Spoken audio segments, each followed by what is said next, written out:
Hello and welcome to our next video. Today I'm working on a Seat Leon. It's a 1.9, it's got a PD engine. I'm doing an MOT check. So when you're doing an MOT check, things like this, you see these joints here, that's a brake pipe. You want to make sure that this pipe is clean, okay? You want to make sure that this pipe is clean. As you can see, look at the condition of the spring. That's the condition of the spring. We need to get this one out because it will break anytime. This spring can break anytime. As you can see, look at that. This is all rust, all round. So you just need to go over a speed bump and that will break. And the other thing, you want to make sure that inside, in there, right, you want to make sure that all the coils are not broken. The bottom coil normally breaks and then it just sits there. So you want to make sure that all is well in there, okay? So that's the condition of the the driver's side. And also, the body needs attention. She's going for MOT in November. The board needs attention. So this is what I will have to work on and make sure that she is ready for MOT. When it comes to the brake pads, look, they are thick enough. That's roughly about 10 mil, 11 mil. That's perfectly all right. The disc has got a small lip, but I'm happy because, you know, it's not buckled. You can actually see it's breaking, you know, on the full face. So that's what you want to see. I have a concern. If you check in here, hopefully I'll be able to shine. That's all oil. There is an oil leak there. I'll go underneath and show you. So other things that you need to do, you want to make sure that you clean the rust, take the rust off this brake pipe, and then check the drop link. These give bother, okay? Check your drop link. You've got this bottom joint here and the top one here. Check for play because they do make noise, they rattle a lot. So I'm on the passenger side. The spring looks quite good. It looks quite good, but this is my advice that I'm going to give you. If I'm going to change the spring on the driver's side, I will change the springs on this side as well, because you will find that if I change that one in the driver one and leave this one will break. So I'll change them at the same time. As I said, watch out for these brake pipes. This one is clean. All that it needs is to remove the copper grease, okay? Remove the copper grease and respray it again. So just to keep it, you know, safe. But I have to clean all that rust. Check the sensors, wheel speed sensor. Okay, check the wheel speed sensor for security, make sure it's fine. Track rod end. That's our track rod end here. Let me just try and right, that's my track rod end. Not too bad, to be honest with you. I'm happy. Just a little bit of a crack there. You see that? That might be of a concern to me, because once it starts to, I'll have to change both then, because if it starts to leak grease, then we'll have problems. But I wanted to bring your attention here, draw attention to this leak here. You can see we have a massive leak here. I will need to diagnose and see where is it coming from. Is it the steering rack? But I don't think so. I think it's just the wind that is blowing it. It seems to be coming from the engine, okay? So change springs, change track rod ends. That would be my recommendation. So here is a safety feature that I want you to watch out for. Whenever you put a car on the ramp, make sure that it's sitting in the middle, and make sure that you have got rubber. There's a rubber pad, to hold it so that it doesn't move. It's so easy. I've seen them, fall from the ramps. So these are my brake pipes. I don't think they're bad because I had protected them, with copper grease, as you can see. So it's just a matter of cleaning them and just renew the copper grease. I normally put copper grease. Never had an issue with MOT, because they can just clean and see that, I'm not hiding anything, but I'm actually protecting. So look at the rear springs. Look at that. The rear springs, they can break any time. Just want to check and see if one is not broken already. Let me check and see.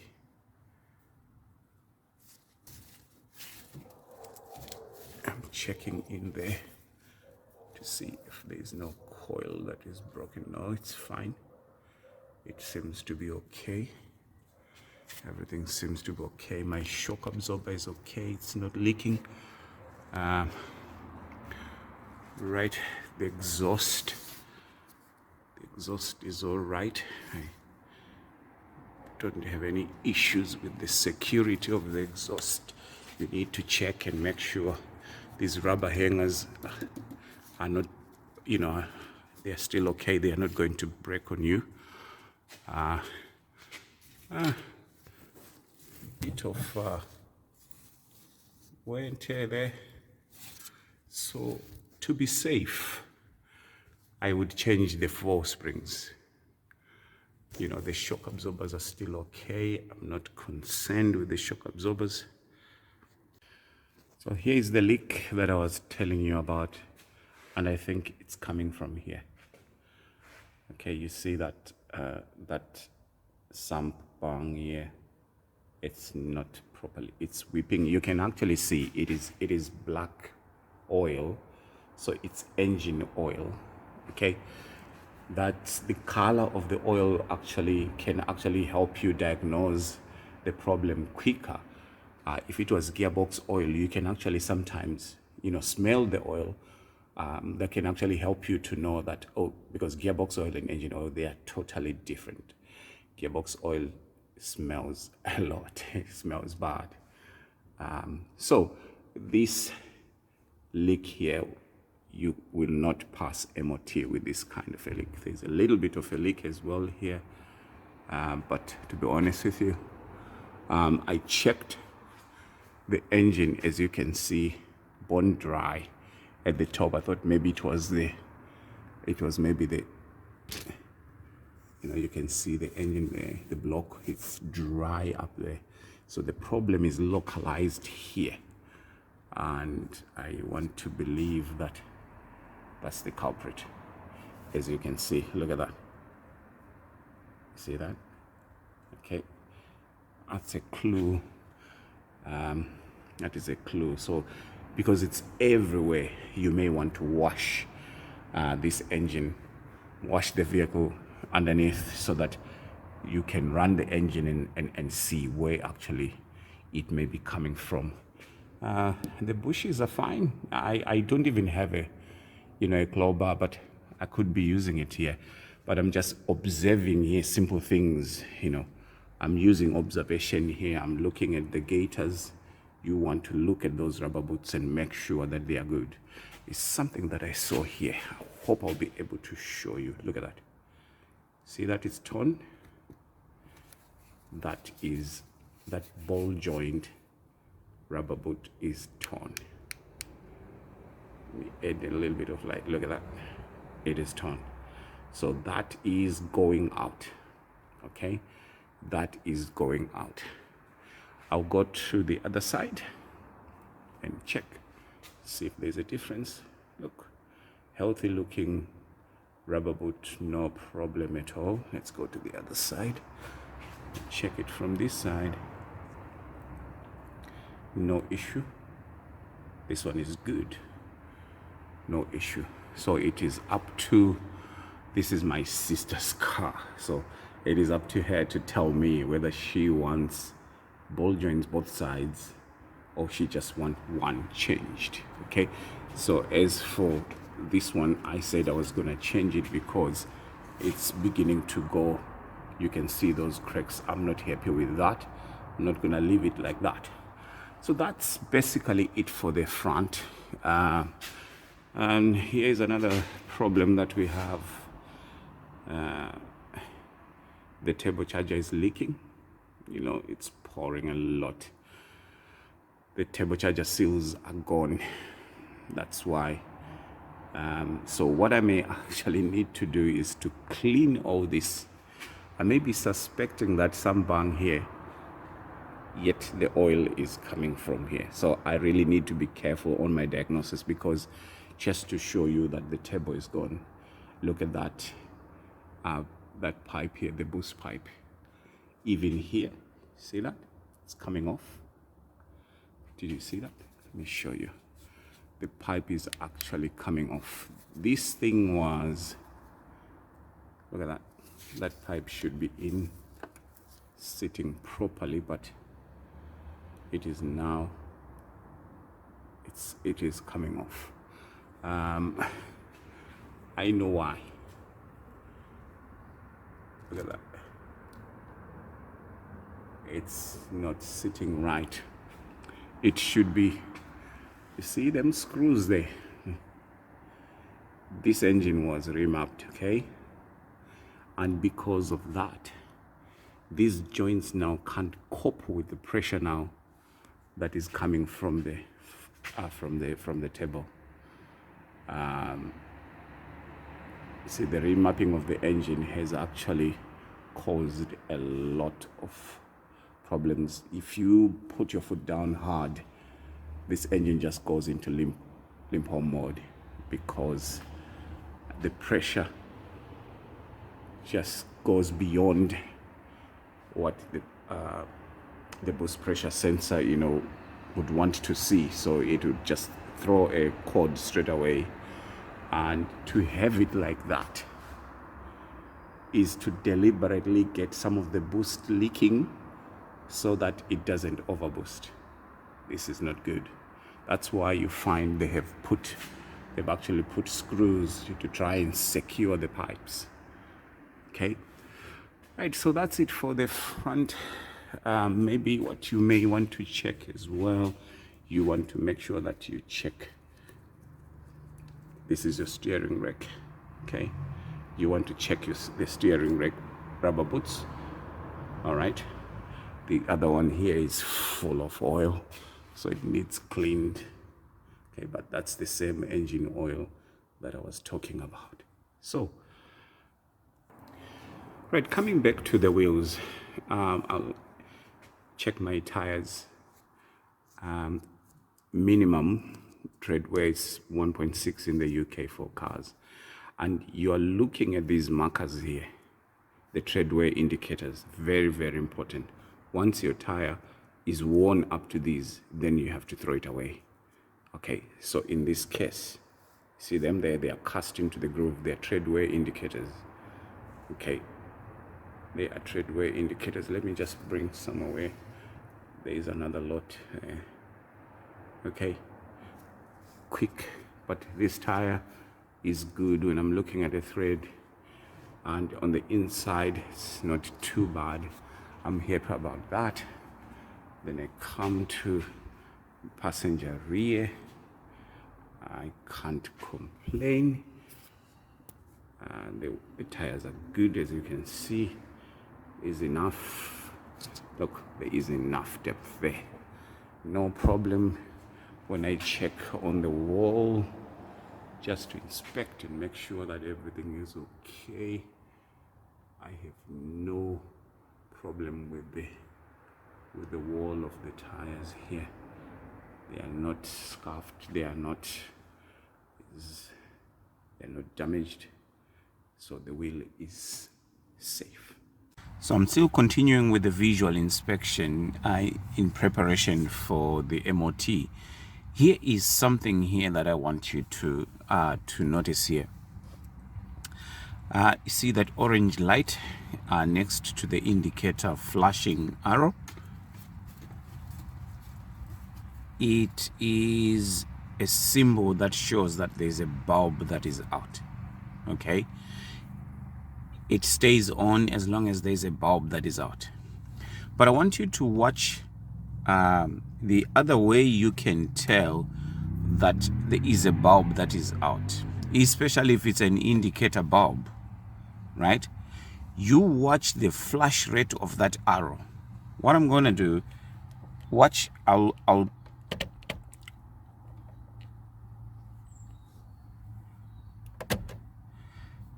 you see, I'm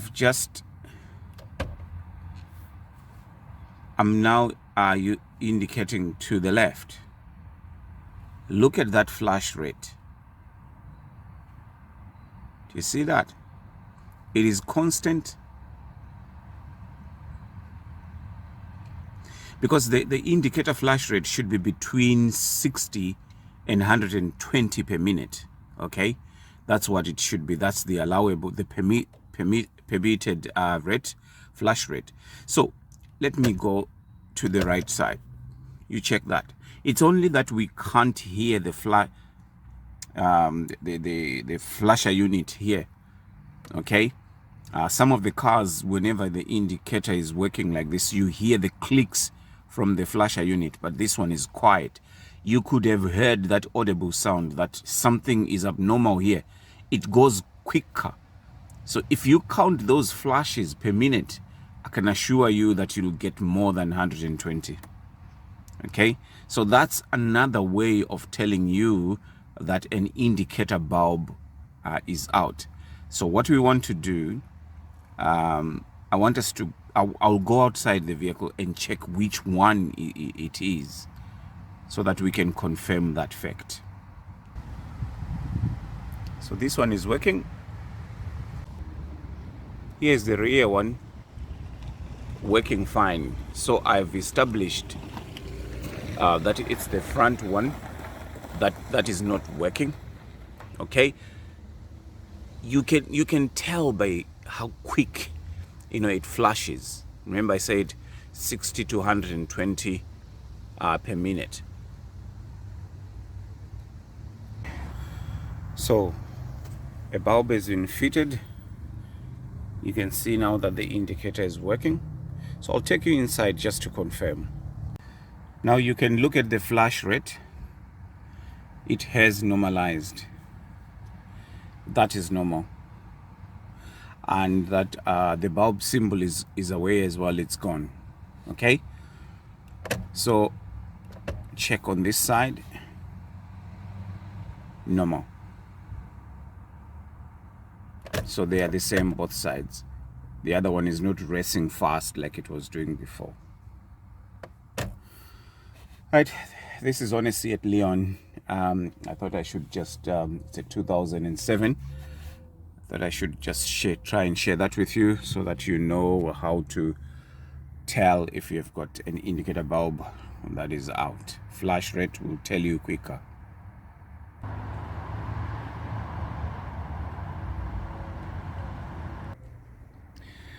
Just checking the engine bay.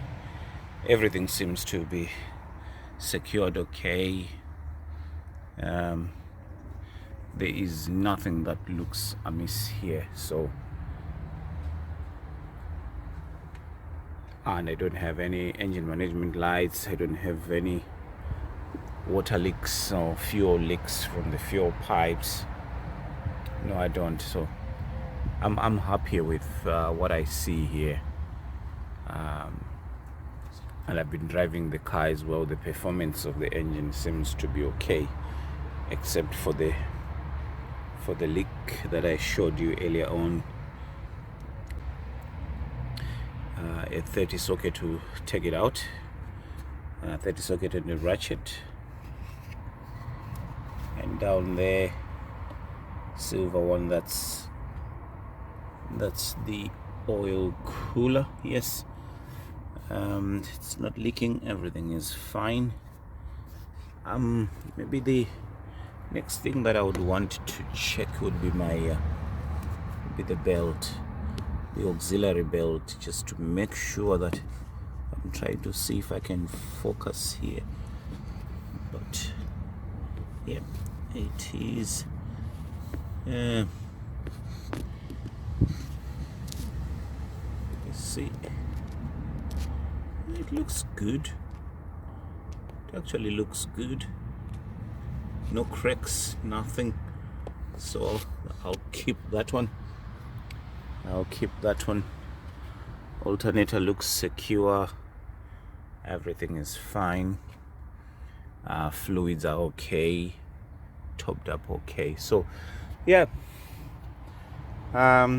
look, a visual inspection is needed when you're working on a car. Before you do anything on a car, just carry out a visual inspection. Then after that, you can plug diagnostic machines, you can go and check wheels and check bearings and other things. But just a visual inspection around the car, around the engine bay, underneath, will actually give you an idea of what kind of work you may have to do.